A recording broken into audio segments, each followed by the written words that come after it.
Hi again from Autism One in Chicago, Illinois. I am Dr. Eric Epstein, and I am with Kentuckiana Children's Center in Louisville, Kentucky. As a review, many of you saw the live stream yesterday and the day before, but Kentuckiana is a not-for-profit center for special needs children founded in 1955 by a truly visionary chiropractor, Dr. Lorraine Golden. In the 50s, Dr. Golden read an article in our local newspaper explaining that special needs children were being advised to be sent to institutions to ease the lives of their families. Dr. Golden realized that this was not acceptable and that children and their families did much, much better when the home was complete. And so she founded Kentuckiana Children's Center, and that foundation and her vision continues today, 62 years later. It's been an astounding journey. In Dr. Golden's day, most of the patients had polio or had suffered from the after effects of polio. But today, over 95% of the kids that we serve are on the autism spectrum. This entire week has been about autism spectrum disorders. There have been presenters from all across the disciplines, including medical doctors, PhDs, chiropractors, educators, parents, all giving their take and experience in working with these wonderful, wonderful children. The incidence of autism is outrageous. It's expanding every year. Dr. Stephanie Sennett, who presented here this week, suggests that by 2025, half of all children will be on the autism spectrum. And so we are commonly asked, because we are chiropractors, why? Why would you adjust a child, let alone an autistic child? And the answer to that is because the chiropractic adjustment is the bridge that connects all of the other treatment approaches and allows all of them to work better. Why is that? Well, we know that the nervous system, the brain, coordinates and controls and monitors and adjusts every single function of the body. For the brain to be able to do its job, it's necessary that the information from the brain pass down the spinal cord and come out the spine through the nerves to then progress to all the places that information from the brain has to go. It's about talking. It's about communication. The brain must talk to the body. And likewise, the body takes information from the environment and sends it to the brain via the same nerves and very similar pathways. So, into the body, to the spinal column, and then to the brain for interpretation, so the brain can figure out what to do. We know that our children have very, very poor neurologic talking mechanisms. And these mechanisms that are experiencing interference have to be corrected so that normal function can occur. We've come up with this schematic that shows that chiropractic is the piece of the puzzle that helps to collect and connect and coordinate all of the other approaches for our kids. And when we adjust our children, and they get their adjustments regularly, in combination with the other therapies, nutritional approaches, and school approaches that they experience, that we hear from parents that their children have fewer episodes of eloping, that their stimming behaviors diminish, eye contact improves, and other functions function better. And so now we're going to be joined with some other giants in the field that have joined us this weekend that can help to explain and interpret why chiropractic is so necessary for our kids. So I'd like to introduce the gentleman responsible for bringing chiropractic care to Autism One, Dr. Steve Tullius, and Dr. Billy DeMoss. Welcome, gentlemen. Hi, Eric. Thank you. It's good. Thank you. Yes, thank you. So we've been talking about why chiropractic care is important for children and how we're not just dealing with what hurts. And that's kind of where we left off. Yeah, well, I mean, When I first got out of chiropractic college, I went to Los Angeles College of Chiropractic. I think you did too, Billy, right? Yeah, I did. And so we were, people don't realize that there's different types of chiropractors and different focuses within the profession, and I certainly didn't realize that. And so I thought chiropractic was about back pain and a natural alternative to helping people with pain. And it wasn't until going to places like CalJam, which Billy has an amazing seminar that he gives every year, amazing conference, where I started to hear the story of chiropractic. What it really is about removing nerve interference from the body, allowing the body to function and heal properly. And so people don't realize that when they go to the chiropractor, you may be going to one that's more pain-based, more musculoskeletally centered versus someone focused on the nervous system like our offices. Well, and I know that a challenge that I have is explaining to a parent who doesn't have the background that we do what nerve interference is. And we've kind of talked about that all weekend. So what language would you use to communicate with a parent that is coming to us from a position of having no knowledge at all? I mean, I like to use analogies with people. One of the analogies I use almost every day with people is I have a dimmer switch on the wall. I say most people live their life at 70% and they think that's normal. And again, I came out of the same pain-based model that Dr. Steve came out of at LACC. And I'm not saying that's bad. I mean, there's chiropractors that do a great job with pain, but chiropractic is so much, that's just one faction of what chiropractic does. Pain is one symptom. But what chiropractic really does is it puts us more into a sympathetic dominance, a fight or flight, and your body cannot heal, it can't detox, it can't function in that. I mean, you're not going to have digestion. What chiropractic really does is by removing nerve interference, and that's what I'm going to do tonight on the panel, is I'm going to basically show a natural birth and show how traumatic that can be to a child, and just insist that people get their kids checked. I mean, to me, it seems elementary to us as chiropractors why you would not do that for your kids. Because 98% of these kids are theorized to have birth trauma. Why not check the master system of the body, which is the brain and nervous system, which controls every other function? I mean, it's great. I'm big into the CBD movement. I'm big in ketogenic diet and nutrition, the microbiome. But if these kids are not reconnected, man the physical through the man spiritual, and removing upper cervical nerve interference, then I mean, it's like you say, I say it all the time, you can put the best gas in your Ferrari, but if it needs a tune-up, it doesn't make any sense. So the objective is to get these kids cleared, remove the interference, and I do diagnostic testing. I do thermography in the office. I do EMG. We do HRV, and if the kids are old enough, we'll do X-ray on them just to see what is going on. Because again, I don't care what your symptoms are as a chiropractor. I know that if you're subluxated, you're going to live at a higher expression of you, and then if you want to eat right and do all the other things to augment that. I mean, as I say it all the time, innate wants to be clear of nerve interference, but innate wants you to eat food, innate wants you to move, innate wants you to sleep, innate wants you to do all the things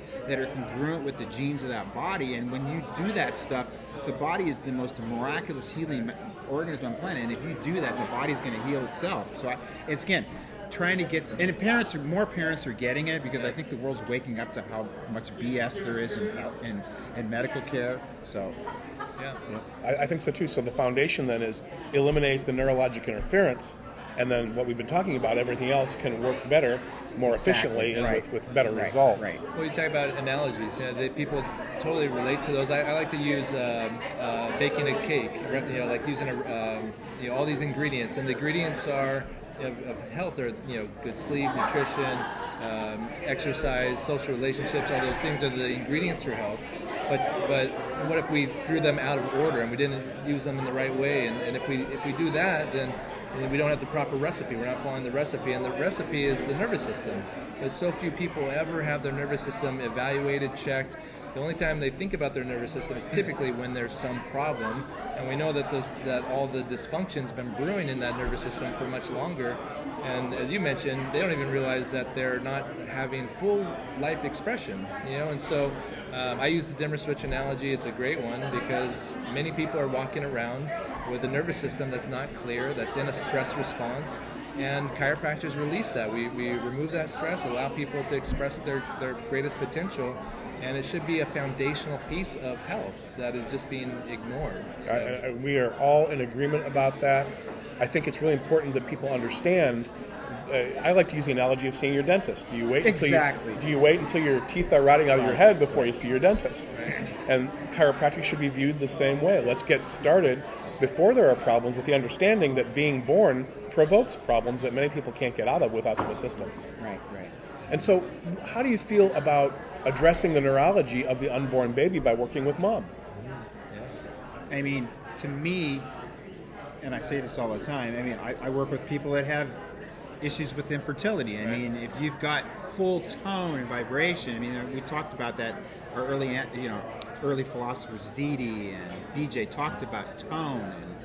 And the thing is, if you don't have proper nerve flow to the reproductive system, allowing this baby to develop at 100%, you're going to have a lesser expression of that individual. Sure. So I feel it's not only important from the fetus and the human being that's being born, but also the mother. I mean, to facilitate a more natural, less painful, more, not the same duration of labor. All these factors contribute. I mean, to me, I don't understand why people don't get chiropractic yet, and that's why we do what we do. And that's, I understand, because we've had this vilification by a pharmaceutical medical cartel that really wants to dominate healthcare. And again, they're still going to be coming at us. I mean, I know that's what the future brings. That's why we got to stand strong. And collectively, as a profession, we need to come together and not be so divisive on so many separate issues. If we're chiropractors and we're checking people for subluxation, adjusting people, I feel that we should be brethren and sisters in this profession. Without a doubt. Because the more we're splintered, the more we're going to be weakened, and as together we're going to stand, but divided we're going to fall. And I think it's imperative now, and especially in this time in history, that we stand together, because there's so many factions and forces coming against us. Right. Well, you Are mentioned. you a chiropractor too? I am. Okay, cool. I'm with Kentucky Children's Center. Oh, cool. We treat our kids. Oh, great, good.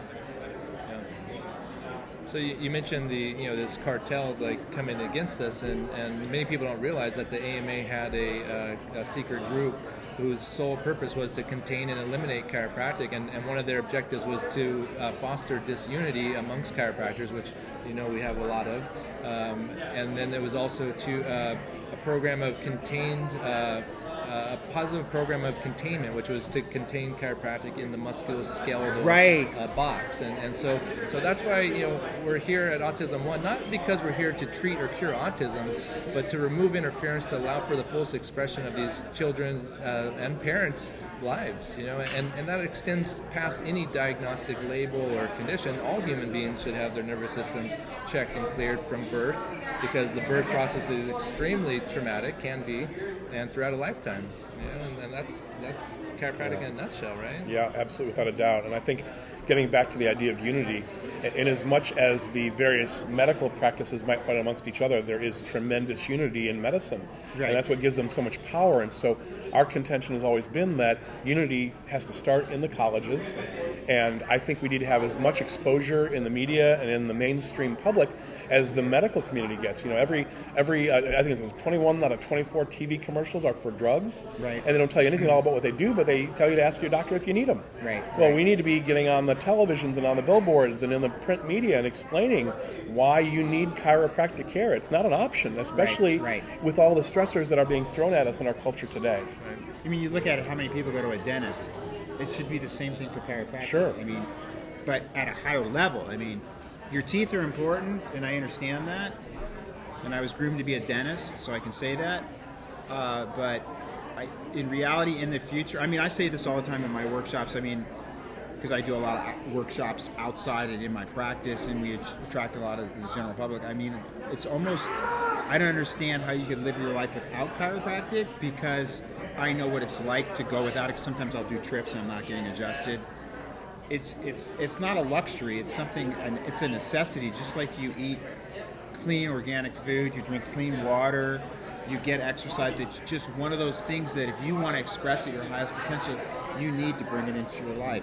Sure. So I have a question, Eric. I wasn't on when you started. Have you shared with the public some of the changes that people should expect to experience when under regular chiropractic care? We just started to discuss that when you came through, and of course my perspective was from the autism community, because that's pretty much all that we treat.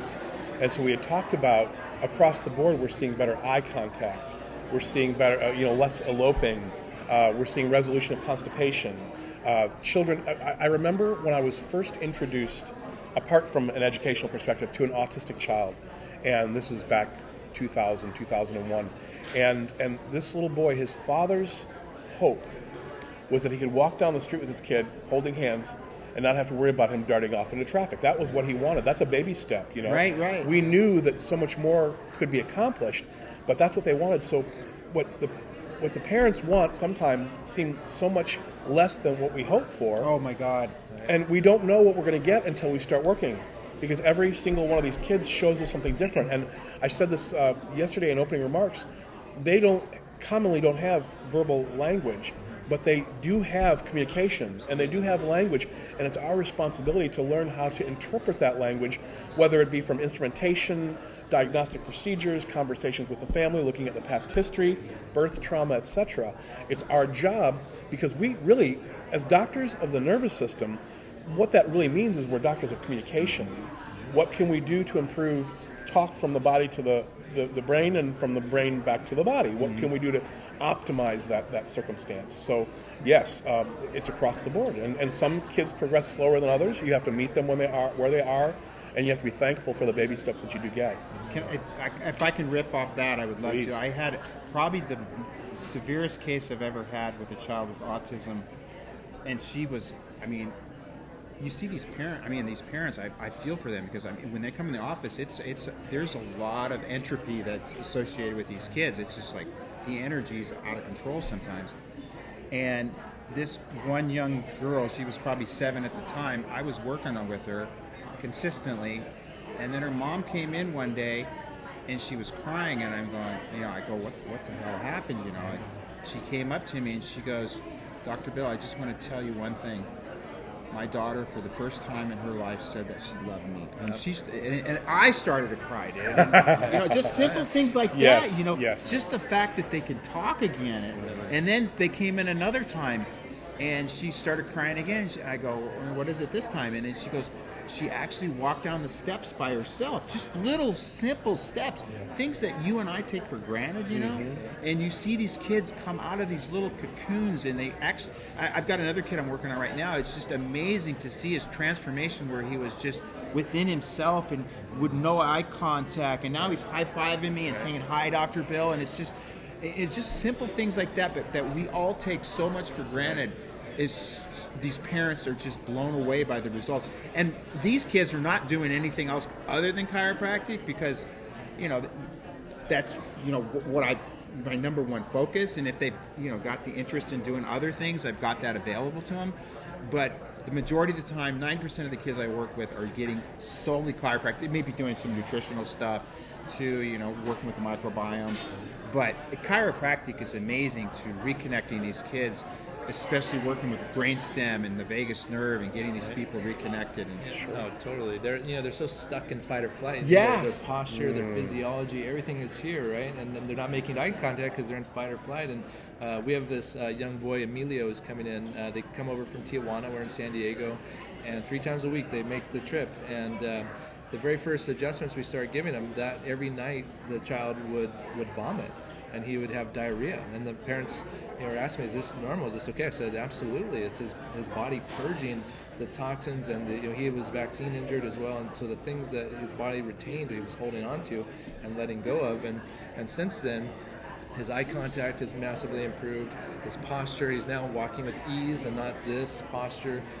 He's starting to make some sounds, whereas before there was no language at all. He's starting to try to verbalize, and he's no longer constipated. And so these are the things we're not surprised by. Right. And that's the thing. So many people are expecting so little and so much less, and we're not surprised by these things that many people would say are miracles, but it's not miracles. The miracle is in life, in the body, and health, and it's just the natural expression once we remove interference to the nervous system, and so we got to get this out there. That's why we're so grateful for Autism One to bring the chiropractors to this event, to have the continued education, to have you tonight sharing on the stage in that panel, because people deserve to know what this is.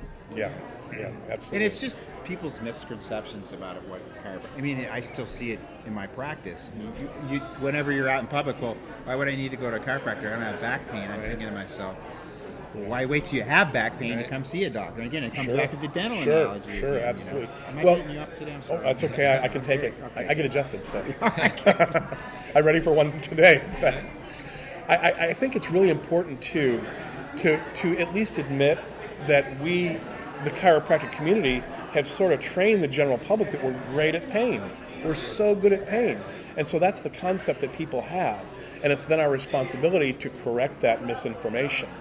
And so when people experience it, so many of our parents, they bring their kids to us for care, but they don't get chiropractic themselves. So they don't have the opportunity to feel what it's like in their own bodies, their own experience. And so we strongly encourage mom and dad and brothers and sisters, if they're above 21 years of age, to go and get adjusted so you know what your little ones are experiencing, so you have better ability to communicate it to other families. Yeah, everyone deserves to have a clear nervous system, and especially, I say especially the moms, the whole family, but especially these moms or warrior moms who are up all night, they're researching, they're giving everything for their children, often at their own expense, and you see them, their heart rate variability, we do that as well, and their heart rate variability is massively drained, their systems are drained, and so the moms need the care just as much, and when we take care of the whole family unit, it raises the energy and synergistically raises the health of everybody too, when everybody's under care. Could you maybe explain to our viewers, who are mostly parents, what heart rate variability is and why it matters?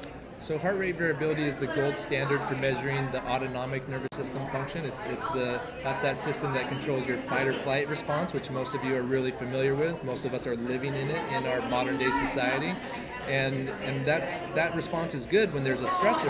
However, we get locked into that. It's like a loop, a broken record, and then we don't get into the other side, which is the resting, healing, digesting, and development state.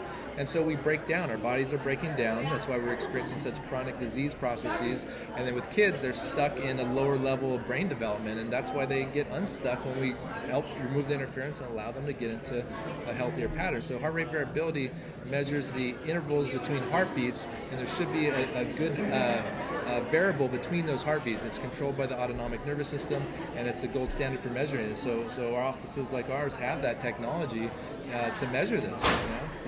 Yeah. You did a great job explaining that. I couldn't have come close to that. Yeah.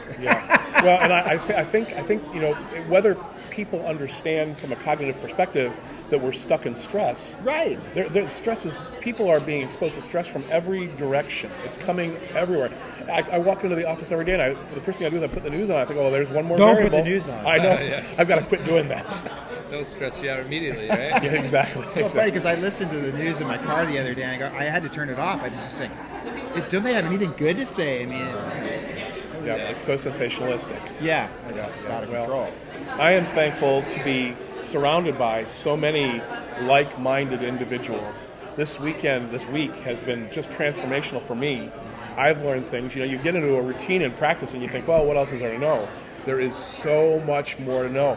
And there's so much that we know that we need to transmit to our patients and their families. Right. But it doesn't stop the fact that there's so much that we ourselves need to continue to learn or to be reminded of. Right. So I'm just very thankful for you and for a lot of the other doctors that have been involved this week, and I'm being given the high sign. Can I just make a mention too that, I mean, chiropractic is a growing profession, and if you're out in this world, you're looking for a career, I know it's the best profession on the planet, and I encourage you to look into it. And if you do look into it, there's 3 schools I feel that are still delivering really what I consider vitalistic chiropractic. And again, I don't want to badmouth the other schools, but I think they should give the students a balance of both mechanistic and vitalistic chiropractic, and let the students, because I think that's where the big schism happens in our profession, where we've got the kind of more mechanistic view and the more vitalistic view. And again, the schools should, in my opinion, give a balance of both. Yes. I feel the philosophy is so important for the doctors to know. It is very important. And I think that would help with a lot of the divisiveness we're seeing. But I encourage people to look into chiropractic as a profession, It's an amazing profession. It's so rewarding to me. I mean, even if we didn't get paid, just going in the office and hanging out with the kids and seeing the transformations and lives change.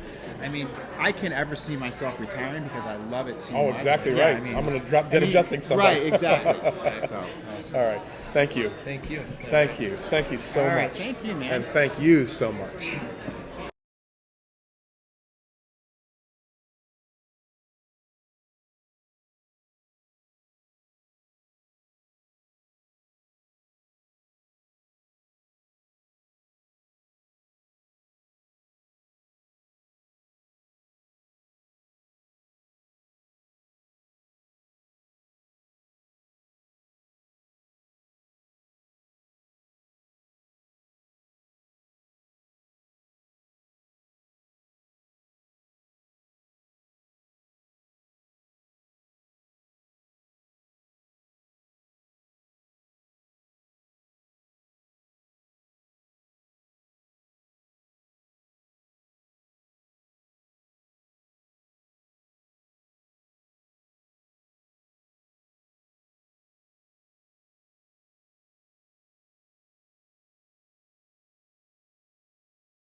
Hey everyone, I'm here from Autism One live on autism1.com, and I just wanted to say a shout out to all my followers out there and just let you know that this is an amazing, amazing conference, and that if any year you're able to get here in Chicago, it's always the week before Memorial Day, and it is amazing. So I just wanted to let you guys all know that I am here this week. I spoke on Wednesday and I spoke on Thursday, and just to give you guys a little bit of a understanding of where I'm coming from and maybe a little history for those that might not know. So my son was born 8 weeks premature, and almost immediately I knew something was up. He was in the NICU, received his first Hep B vaccine in the NICU, and from that time we saw lots and lots of issues, developmental delays. He wasn't talking, a lot of flapping. Being a psychotherapist, I knew kind of right away that something really wasn't right, and I also knew that he was starting to develop some ADHD symptoms and behavioral issues, anxiety, high anxiety.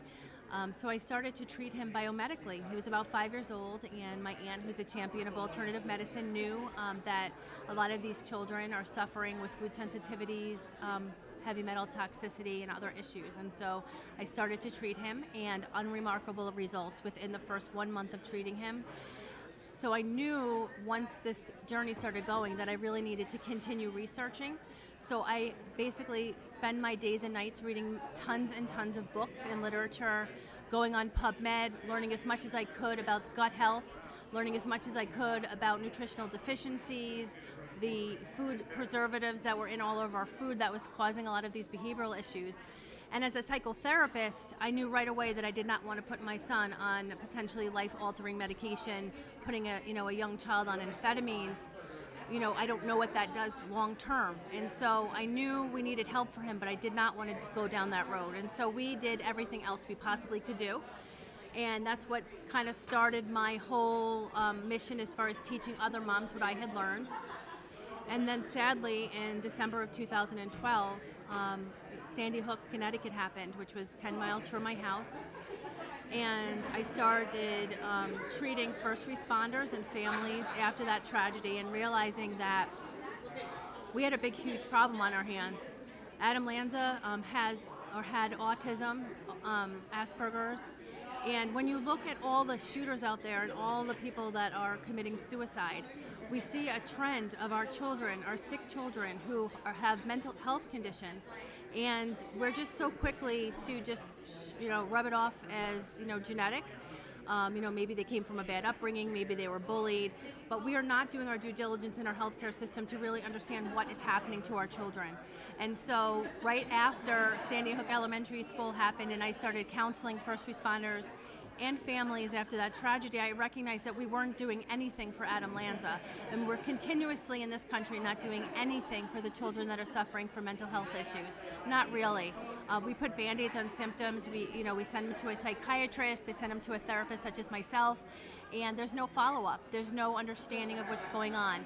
These children are basically getting lost in society. A lot of them have, their right brains, their emotional brain, their social brains are just not developing at the same rate as their left brain. And so it's causing a lot of isolation, a lot of loneliness, and on top of it, a lot of anxiety. And a lot of these children have OCD, which is very common with kids on the spectrum, in that they have rigid thoughts, rigid behaviors, and their rigid behavior is, actually a way of trying to help mitigate some of their angst that they have with their anxiety. So they try to quell it, they try to shut it down. So they get very, very obsessive, and they could start thinking about baseball cards and wrestling matches and baseball games, or they could really become a little bit more sinister. And what ends up happening is that they really start obsessing about guns and about violence. And it's very, very dangerous. And then you take a child like that and you put him on a psychostimulant medication and you drive up the dopamine. So you drive up the dopamine so high that the child goes from OCD to psychotic. So on my website, healingwithouthurting.com, I have a fantastic article. I would hope everyone would go there and share it.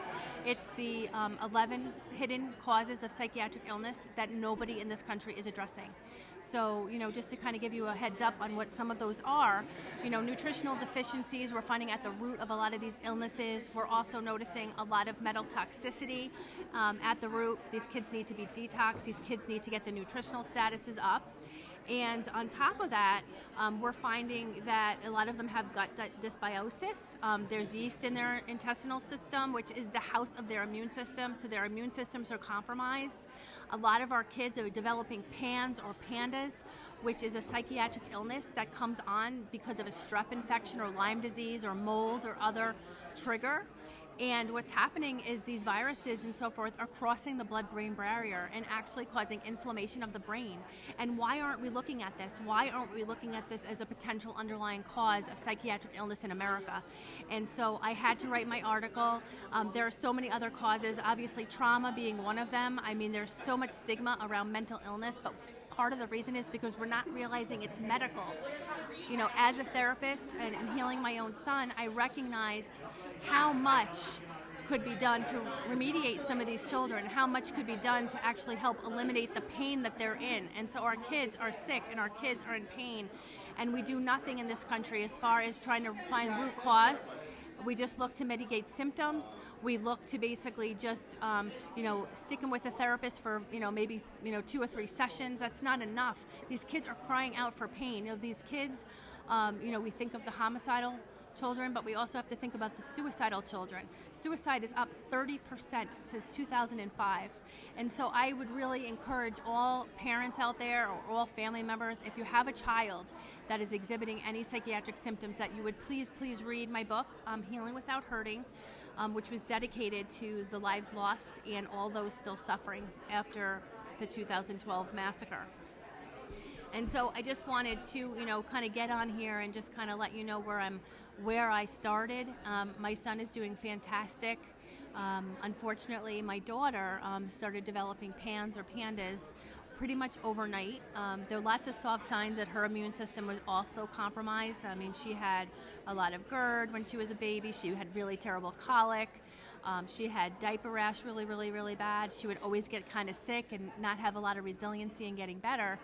But because she didn't have the same symptoms as my son, I really just felt that her immune system was probably okay until she developed PANDAS in 2016, where basically she started perseverating about a shark attack video that she watched, and she couldn't get it out of her head. She started saying that she couldn't eat or drink because something in her mind was telling her not to do that. So it was basically anorexia overnight.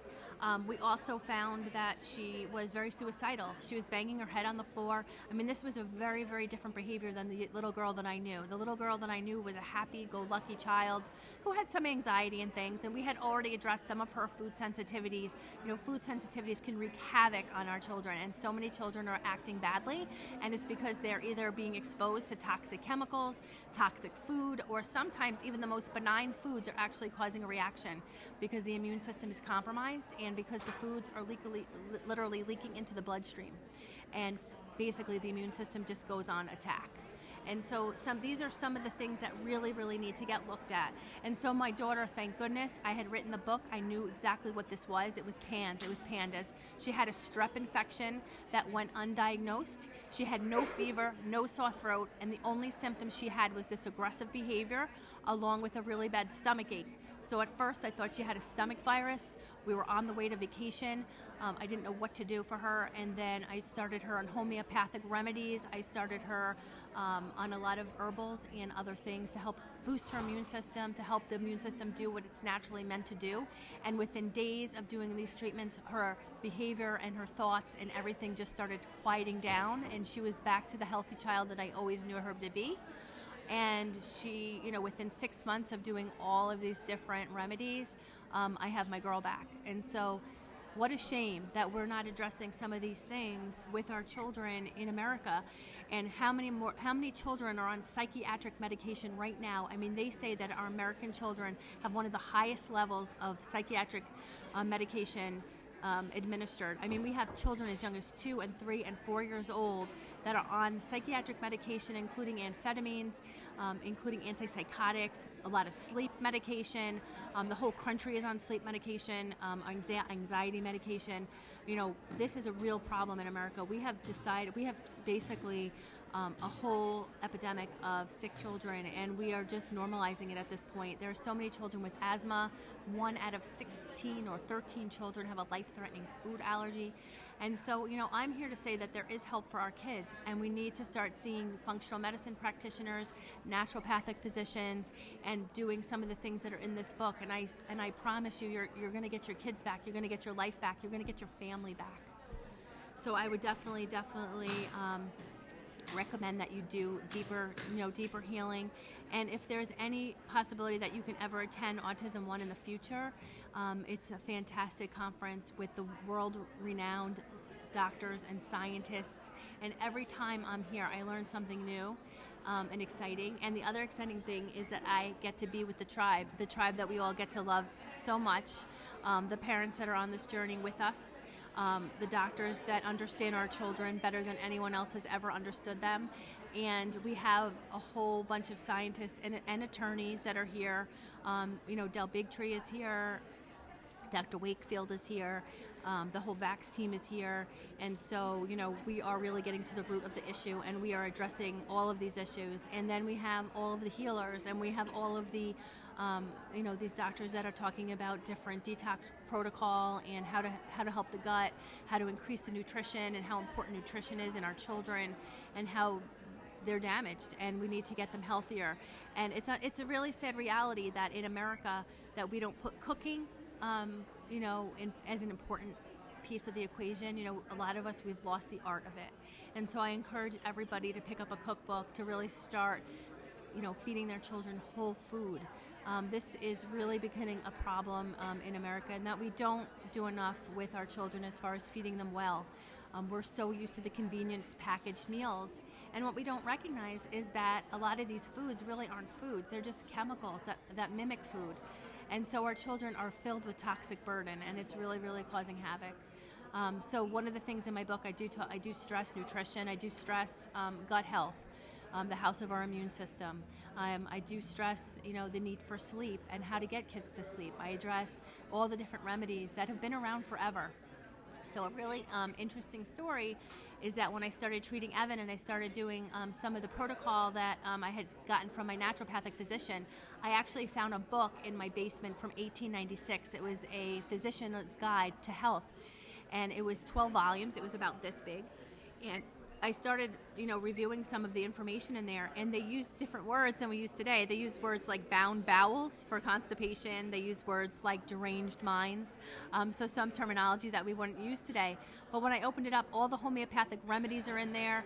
It talks all about the nightshade vegetables causing toxicity and how we should rotate our vegetables. It talks about milk of magnesia and how magnesium is the anti-stress mineral, and that we need minerals in our diet to actually help our brain function correctly. And so this is the stuff that doctors used to know. The doctors used to know this before the pharma companies kind of came in and, started taking the plants and taking the nutrients and kind of turning it into a medicine.